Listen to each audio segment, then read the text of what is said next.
Good evening, everyone, and welcome to Low Country News. I'm Monica Justice. And I'm Warren Truth.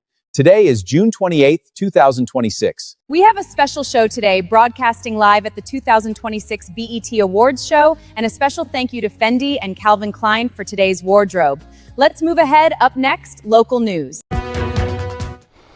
One child is dead and an adult is injured following an apparent dog attack just before 7:30 this morning. The incident took place in the 100 block of Chemistry Circle in Somerville. On scene, Dorchester County deputies found one adult and a child with injuries consistent with a dog attack. An initial report indicated that multiple dogs may have been involved. Both victims were taken to a local hospital for treatment, and the child later died from their injuries. An investigation is currently ongoing. A local favorite tradition returned to Sullivan's Island last night for its 77th year. The annual Sullivan's Island Fish Fry fed hundreds of families, and all for a good cause. News 2's Gabriel Johnson has a look at what makes this event so special and how the community enjoyed Saturday's festivities. Around Carolina Day every year, and just down the road from the historic Fort Moultrie site, the Sullivan's Island Fish Fry is creating a space for people to enjoy lots of fried food, some live music, and good company as well. Third or fourth year, I think, that I've been coming, and it is just so much fun. It's so typical island beach life, fun festivities. It's a beautiful jump castle, band, lots of great food, beer, wine, and friendship. People, Each year, all proceeds from this event go to support the Sullivan's Island Fire Rescue, which works every day to rescue people from a variety of emergencies. The money that we raise on this goes to our rescue squad side of the fire department. Well, basically it does all of our rescue equipment, our boats, any upkeep on everything. It pays for like Jaws of Life, different things like that we buy, but anything that has to do with the rescue squad, this is what it goes for. Throughout the evening, hundreds of people stopped by the event, where they could get a filet, hush puppies, and coleslaw, all for just $5. Other food and drink options were available at the event as well, providing something for everybody to enjoy. The food is just fabulous, the fish, the hush puppies, and of course the refreshments. Beer and wine are also wonderful. Tonight, hemp farmers and retailers breathing a sigh of relief after the most restrictive bill on the product died in session. For business owners, the lack of regulation allows them to grow at an untapped rate, but lawmakers are still pushing for some form of regulation before January. News 4's Cameron Lime spoke with farmers and lawmakers today and has more. In a small greenhouse in St. George, William Garris is farming his passion. From just one greenhouse run this year would make us enough liters of CBD product to actually last us about a year and a half of product making. Garris considers himself a plant nerd. I just love the science behind it. Here in the mother room, he genetically splices and modifies hemp plants to create winners, and they're not cheap. I'd give you probably $10,000 to $11,000 in genetics in this room that we're standing in front of. Wow. Yes. And that doesn't include the actual build out of the container. Garris produces solves, gummies, and dog treats from the hemp he grows. And due to House Bill 3924 dying in session, Garris and sellers like him are seeing the market boom. This is an industry that's making over $40 million in sales tax revenue. Why are we going to get rid of it? During debates in Columbia, Callerman spent weeks speaking with lawmakers on the restrictive bill and was fighting to save more than his business.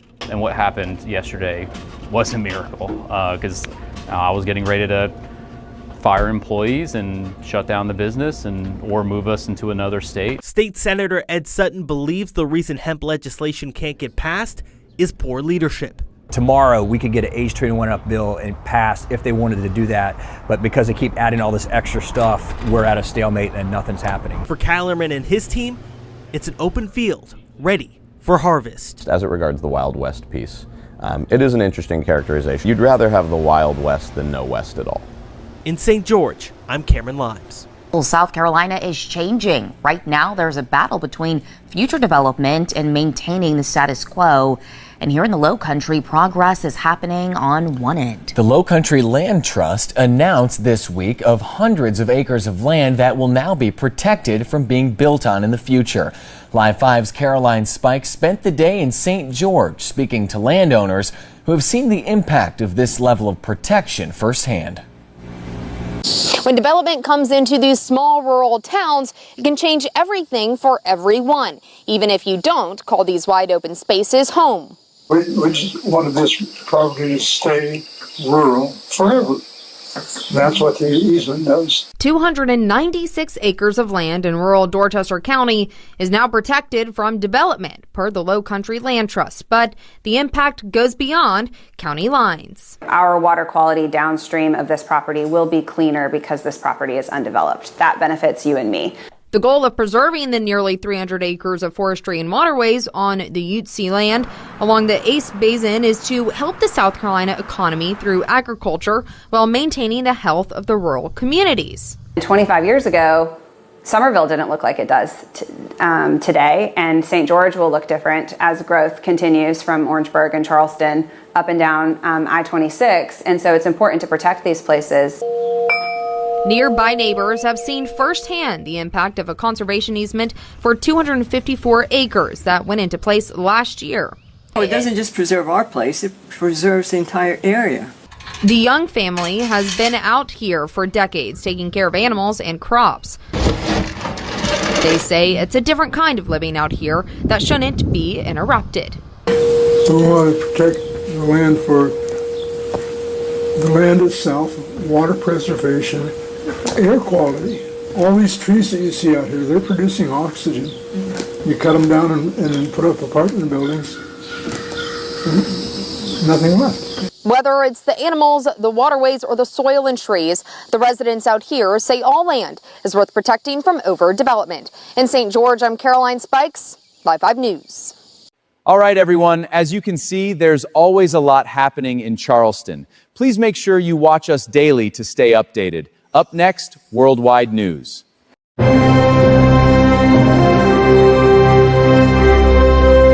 Conditions impacting millions, flash floods in the east, devastating fires in the west, and a dangerous heat wave spreading across the country. We begin with those floods, a state of emergency in Kentucky, at least 4 people killed, a church lifted off its foundation by floodwaters, multiple water rescues, and first responders going door to door to evacuate homeowners. The western fires turned deadly where Utah meets Colorado. 3 firefighters killed when flames overtook their position. The largest fire in the U.S. has now grown to the size of Philadelphia. Utah's governor bans personal fireworks for the week. Good evening, everyone. Thank you so much for joining us on this Sunday. I'm Lindsay Davis. We begin tonight with the extreme weather from coast to coast, deadly flooding in Kentucky, deadly fires in the west, and a dangerous heat wave moving east. The floodwaters in Kentucky have left a trail of destruction, overwhelming roads, homes, and communities, and triggering dramatic rescues. At least 4 people have died. In the west, 3 firefighters lost their lives after they could not find an escape route or shelter from the fast-moving flames near the Colorado-Utah border. 2 others were injured. States of emergencies were declared in Utah and Colorado, and more than 100 million Americans are on alert as a dangerous heat wave unfolds this week. The scorching heat is coming from the Midwest and moves east as the holiday week gets underway. By Wednesday, it will feel like the triple digits from Washington, D.C. to New York City. ABC's Morgan Norwood leads us off with the state of emergency in Kentucky. Tonight, deadly flash flooding in Kentucky. Torrential rains triggering dozens of water rescues and swamping entire communities. This video posted to social media showing the moments after firefighters pulled a driver to safety, nearly swallowed by the rising floodwaters. Some counties hit with record or near record amounts of rain. Yeah, I'm not trying this. In Madison County, roads turning into rivers. This powerful, fast-moving flood sweeping this church off its foundation. Governor Andy Beshear declaring a state of emergency after at least 4 people were killed. In Bullitt County, emergency crews going door to door, pulling residents from homes surrounded by rising floodwaters. It's been hectic. It's been a long day. A lot of people didn't want to vacate their homes. In Spencer County, children waking up to find their neighborhoods submerged. I guess it's kind of scary. In our backyard, it has a lot of water, and I was just in the water. It was warm and cold at the same time. And Lindsay, tonight the focus shifting from rescues over to cleanup as that flood threat finally starts to subside and more drier air moves into the region. Lindsay? We can use that. All right, Morgan, thank you. Now to two more on those raging wildfires in the west turning deadly. Utah's Cottonwood fire is one of the most destructive in the state's history. It's just one of 12 large wildfires in the state. It scorched more than 93,000 acres so far. It is at zero containment. ABC's Melissa Dunn is in Utah tonight. Tonight, the all-out effort to contain multiple wildfires burning across the West, now turning deadly. 3 firefighters were killed, 2 others hurt, battling a fire at the Utah-Colorado border. Officials say they were trapped by the fire with no escape. First responders today honoring them with the procession in Grand Junction, Colorado. It's the ultimate sacrifice, and we never like to hear when that happens. We take a step back and we reassess how we're doing things, and we make sure that everybody's being as safe as possible. Utah's Cottonwood fire erupting into 144 square miles, roughly the size of the city of Philadelphia, the largest fire in the country. At least 1,000 people evacuated from the Cherry Fire, both fires 0% contained. An ongoing drought and record low snowpack are helping fuel the flames. Utah's governor banning fireworks for the 4th, but his order allows counties to assign areas where fireworks may still be used. Some local governments saying they will allow it. The U.S.-Iran ceasefire is being tested again with new attacks from both sides. Iranian drones and missiles targeting Bahrain and Kuwait. The growing tension over who controls the Strait of Hormuz. The race against time in Venezuela. Dramatic rescues days after the earthquakes. But rescuers face impossible odds with nearly 60,000 buildings damaged or destroyed. A skydiving tragedy. 11 killed when their plane took a nosedive right after takeoff. A horrifying death at a popular resort. Guests watched into horror as a crocodile dragged a man out to sea. Overseas now to the escalation of retaliatory strikes between the U.S. and Iran over the Strait of Hormuz. Overnight, Iran launched a barrage of missiles and drones toward Bahrain and Kuwait, home to U.S. military bases. It's straining an already fragile ceasefire agreement. Here's ABC senior White House correspondent Selena Wang. Tonight, the U.S. and Iran escalating threats and attacks.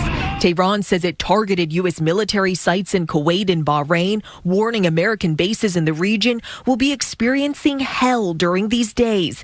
A U.S. official tells ABC News Iran launched drones and missiles towards those neighboring countries. So far, no reported U.S. casualties or damage. This image released by the Iranian military appears to show a message written on a missile launched at allies in the region.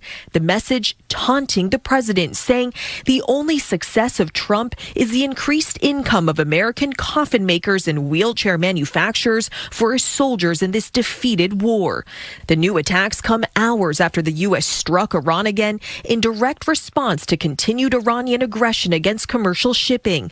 Trump issuing a warning saying there may come a point when we are no longer able to be reasonable and will be forced to militarily complete the job that we very successfully started. The president's patience isn't going to last forever. That U.S. strike, retaliation for an Iranian drone hitting a tanker on Saturday, the second attack on a ship crossing the Strait of Hormuz in just days. Both sides signing that memorandum of understanding just over a week ago, but new questions tonight about how long it could last. Under that deal, Iran promised to reopen the strait. Instead, it's trying to control it. Iran's foreign minister now claiming Iran alone manages the strait, warning against any interference. And Lindsay, the two sides still can't even agree on what that deal says. It calls on Iran to arrange for the safe passage of ships through the Strait of Hormuz for 60 days, but it does not define how. Iran clearly now thinks that they manage the strait, a power it didn't have before this war began, Lindsay. And Selena, what about the next phase of talks with Iran? Well, Lindsay, a senior administration official tells me tonight that those planned talks are still going ahead in the coming days and that the two sides are still exchanging messages, Lindsay. All right, Selena Wang from the White House, thank you.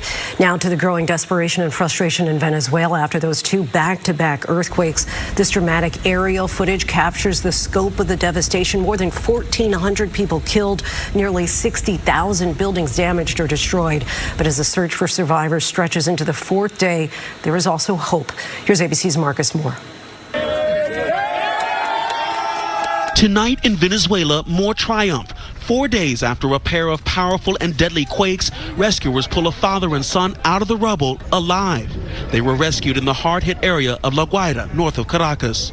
Crews have worked day and night in a race to save as many people as they can. U.S. teams bringing highly trained urban search and rescue dogs. Their unique senses piercing the rubble and helping to find those trapped underneath. This time, an 11-year-old boy. One rescuer saying he's going to be okay. Earlier, these moving images as rescuers saved a mother and her infant child. Meanwhile, tonight, satellite images reveal the staggering scale of the destruction. Researchers estimate nearly 60,000 buildings were damaged or destroyed. Apartment towers ripped open, entire neighborhoods reduced to rubble. The death toll remains at more than 1,400 people. Freelance journalist Clavel Rangel is in La Guaira at a refugee center. Behind me, volunteers are sorting clothes, food, water, and shoes. Doctors are providing medical care, while others are bringing toys and organizing activities for children. As the search continues, U.S. Marines are helping deliver emergency aid. UNICEF says nearly 680,000 children now need humanitarian assistance. Every rescue brings new hope, but with each passing day, the race to find more survivors becomes more urgent. And Lindsay, on top of everything happening with the urgent rescue operation, Venezuela's hospitals are under strain, many operating at capacity. So there's a need for medical supplies and also shelter materials. Lindsay. All right, Marcus, thank you. Overseas now to a deadly skydiving plane crash in northeastern France, killing 11 people. Everyone on board the plane died, including 5 nursing students. Authorities say the plane may have suffered a malfunction and nosedive shortly after taking off. The plane was taking part in a parachute jump. And in Mexico, a horrifying attack at a resort. Authorities say a crocodile dragged a man out to sea to his death. This happened Friday evening at a Marriott resort in Puerto Vallarta. A couple from California says that they heard screams and rushed to the water, but the victim disappeared. His body was found offshore on Saturday morning. The resort has not commented. As you can see, we cover local weather and weather from around the world. Up next, weather.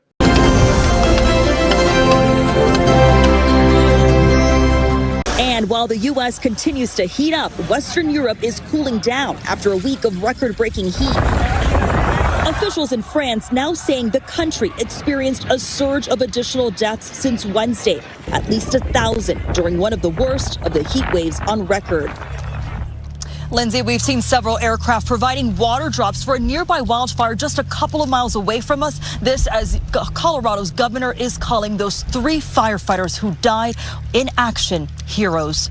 Lindsay? They certainly did, and our hearts go out to their families. Our thanks to Melissa. Let's get right to ABC's meteorologist Leslie Lopez. And Leslie, you're also tracking a dangerous heat wave. Tell us about that. You know, it's settling in, that dangerous heat into the Midwest now. So I want to show you the alerts that are already getting prompted. We're seeing extreme heat warnings along with heat watches and heat advisories. Many states, millions of people under this dangerous heat wave. This is going to be a long, protracted event. We're looking at 103 degrees out towards Chicago as a heat index. Also out towards Nashville, 102, getting into Detroit, 97. That's all moving out towards the east. Look at areas like New York, 103 by Wednesday, 106 by Thursday. Even Washington, D.C. hitting 104 by Thursday as a heat index. And then we move out towards the west. Extreme risk of fire spread still remains for the Four Corners. We're looking at wind gusts of 50 miles per hour, single-digit humidities, and unfortunately very dry fuels in the area that could really contribute to the rapid fire spread. The good news is some relief by tomorrow. We're looking at some cooler temperatures, and so that will hopefully aid in the firefight. They certainly need a break out there. All right, Leslie, thank you. All right, everyone, we have a huge matchup coming up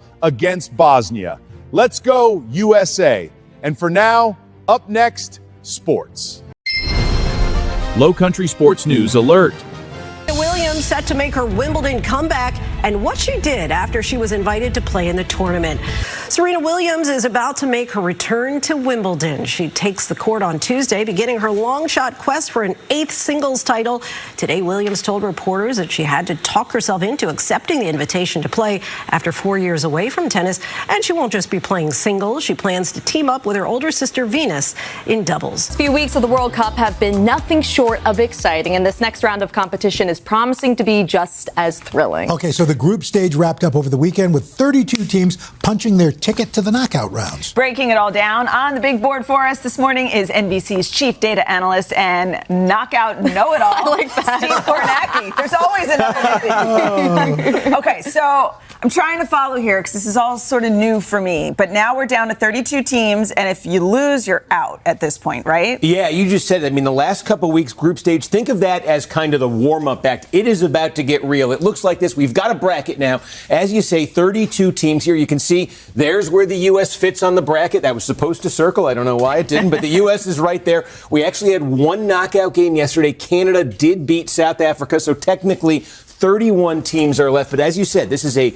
single elimination tournament here. I got a question for you guys. If you've been watching, do you like when the games end in tie? No. Well, I got great news for you. You have seen your last tie at the World Cup. It is, here's how it works basically. Winner go home. If at the end of regulation they're tied, they play another 30 minutes. my gosh. If somebody can win it, they're great. If not, they go to penalty kicks. Each team gets 5 penalty kicks. Yeah. If it's Those still are fun. tied Yeah, after that, super it's fun. just a single elimination, one penalty kick at a time. So some way, somehow, there is going to be a winner to all of these games here. And a reminder, one of those 31 teams left is our country, the USA. Here's how they looked. And I just want to point out one thing here. It's two wins, 1 loss. You can forget the loss. They were resting their starters. This is what I want to point out. 4 goals, 2 goals, 8 goals the U.S. has scored. Jeez. Wow. That's a lot. How much in the history of the World Cup? In every previous time the U.S. has been in, they've never scored 8 goals in the entire World Cup. They just did it in the group stage. Wow. Okay, so things are looking good for U.S. All right, so talk about this next matchup between Bosnia and Herzegovina. How is this shaping up? Yeah, I mean, I don't want to jinx anything here, but the U.S. did draw one of the, I don't want to say easier, but the expectations certainly are that the U.S. has a favorable matchup here against Bosnia. This is the second ever time Bosnia has been in the World Cup. They got here by beating Qatar, one of the weaker teams. That's basically how they got to this stage. So the U.S. is going to be a heavy favorite. It's going to be Wednesday night, 8 p.m. That's going to be at, FIFA's going to kill me here. Levi Stadium. No. They said take the corporate names off. They're calling it. It's called San Francisco Bay Area Stadium. Oh. Just want to get that in there. Sorry about that. It rolls off the tongue. Yeah, exactly. So let's say the U.S. What's their path? What's their USA's path to moving forward, besides obviously beating these teams? Yeah, so basically, look, round 32 teams means you got to win 5 in a row. Someone's going to win 5 in a row and win it all. This would be 1 if the U.S. could get that. Then if they would get the winner of Belgium and Senegal in the round of 16. Who would they want? This could be, well, this is tricky because they played Belgium back in March. It's called a friendly match.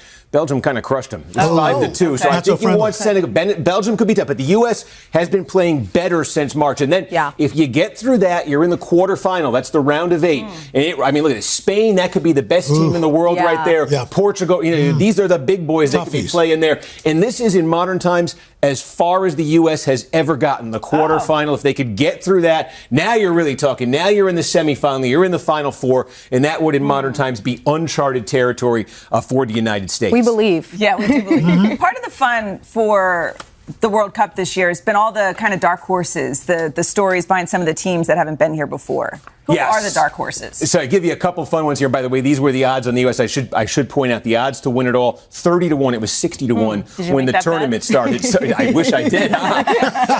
By the way, better odds than, I should go back one screen there, better odds than Norway. Norway is one of the most exciting players in the tournament there. Holland, 35-1. Morocco, Japan. But this is my favorite dark horse story here. The smallest team, smallest country ever to qualify for the knockout stage, Cape Verde, with about 500,000 people. They played 3 games. They had 3 ties. The game they are going to be playing against Argentina is in Miami. The population of Miami is the same as the population of Cape. They've been so fun to watch. All right, USA in 5. 5 games, 5 wins. That's all you need, 5 games. Steve, thank you so much. All right, everyone. For Low Country News, I'm Monica Justice. And I'm Warren Truth. Please don't forget to like, follow, and subscribe to True Perspective 843 on all platforms. Good night, everyone. Stay safe and see you tomorrow.